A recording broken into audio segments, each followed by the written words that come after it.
soxna yi bu am njaboot moom boo ko yarul si kër gi tamit bu génnee la muy jëlee ca mbedd ma moom la lay indilaat. salli bi taslimin ala ayni naim wa sayyidil kawni basitan naim. salaamaaleykum wa rahmatullah mbokk téléspectateurs yi ñoo ngi leen di ziar bu baax te di leen jox seen wàccuwaay di am mbégte ak kontante teew ci jotaay bi ñu duppee fii ak ziar di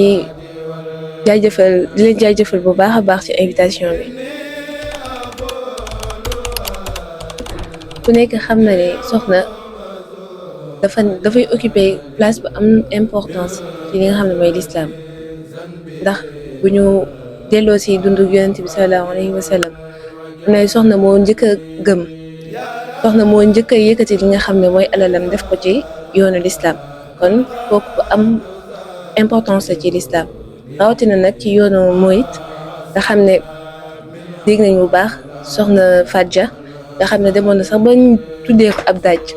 ak da ngay dégg ñu naan daaju soxna Fadja kon ab soxna am na importance lool ci li nga xam ne mooy yoonu murid. ku nekk xam na ne daara ji ay soxna ak ay tuutànk daanaka ñu fi ëpp macha allah kon soxna yi am nañ taxawaay bu am solo ci daara ji ba tax na am nañ li nga xam ne mooy commission durus waaye itam am nañ li nga xam ne mooy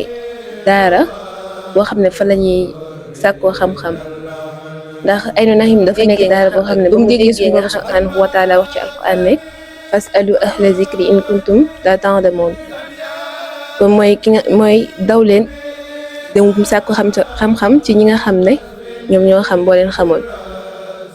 ba ko waa daara ji xamee nag taxawal benn daara boo xam ne soxna yi ak tuutànk yi ñoo fay sàkkoo xam-xam daara jooju maanaam dañ fay jàngale li nga xam ne mooy alquran les vendredis ak xam-xam samedi yi bokk na ci téere yi nga xam ne ñu ngi koy jàngale foofu ci daara ja Qurratul Ayni ak ñoom jawaabu soxna Penda Diop nga xam ne sëñ bi moo ko diggaale woon mun kaati man ak alayka yaa muxtaar yooyu yëpp dañ ko fay jàngale ngir rek gën a ñoŋal li nga xam ne mooy xam-xamu soxna yi kooku maanaam dañ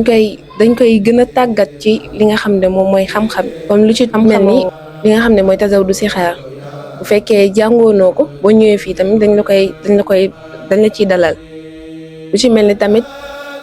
jawaabu yooyu yëpp dañ la ciy dalal jàngalaat la soxna si nu mu war a mel gën laa ñaax ci jikko yi nga xam ne soxna war na koo am en tant que jëwriñ soxna yi xanaa ñu ngi waaj jaar bi ci jàngum alxuraan jiital ko ci bokk na ci tam liñ koy waajee ci mooy jàng ay xasida lu ci mel ne ci ndiidi nga xam ne depuis juillet 2024 ba léegi ñu ngi jàng yaasin chaque ayu bés loolu la ñuy dajale ak ci ndiid yi nga xam ne dañ koy jàng boole ko ci adiya bi nga xam ne moom la ñuy yóbbu ci limi ñu ngi toll ci 2300 bu fekkee ci yaasin bi bu fekkee ci ndiidi bi ñu ngi toll ci 3589 waaw xanaa di wax soxna yi ñu gën a góorgóorlu ci daara ji ak daayira bi xam ne loolu kese moo am njariñ ñu gën a góorgóorlu tamit ci suñu diine nga xam ne ab soxna moom lenn rek lañ ko mën a nawee mooy li nga xam ne mooy yiw ak jub tamit ñu gën a tamit fonk sàkku xam-xam ndax xam ne sàkku xam-xam war na góor waaye war na jigéen tamit ok xam ne ab soxna sax mu war a gën a sàkku xam-xam ndax moom nga xam ne moom mooy des ci kër ga boom kër gi bu xëyee dem na ca tool ya amaana soxna si mooy nekk foofu ak tuutànk yi waaw moom moo war a gën a sàkku xam-xam ngir bañ ak njabootam di dem ci biti di xam leneen ndax la muy jëlee ci mbedd ma moom la lay indilaat te loolu moom kéemaan illaahi lay noonu waa kay jërë ngeen jëf صل بتسليم على عين النعيم وسيد الكون باسط النعيم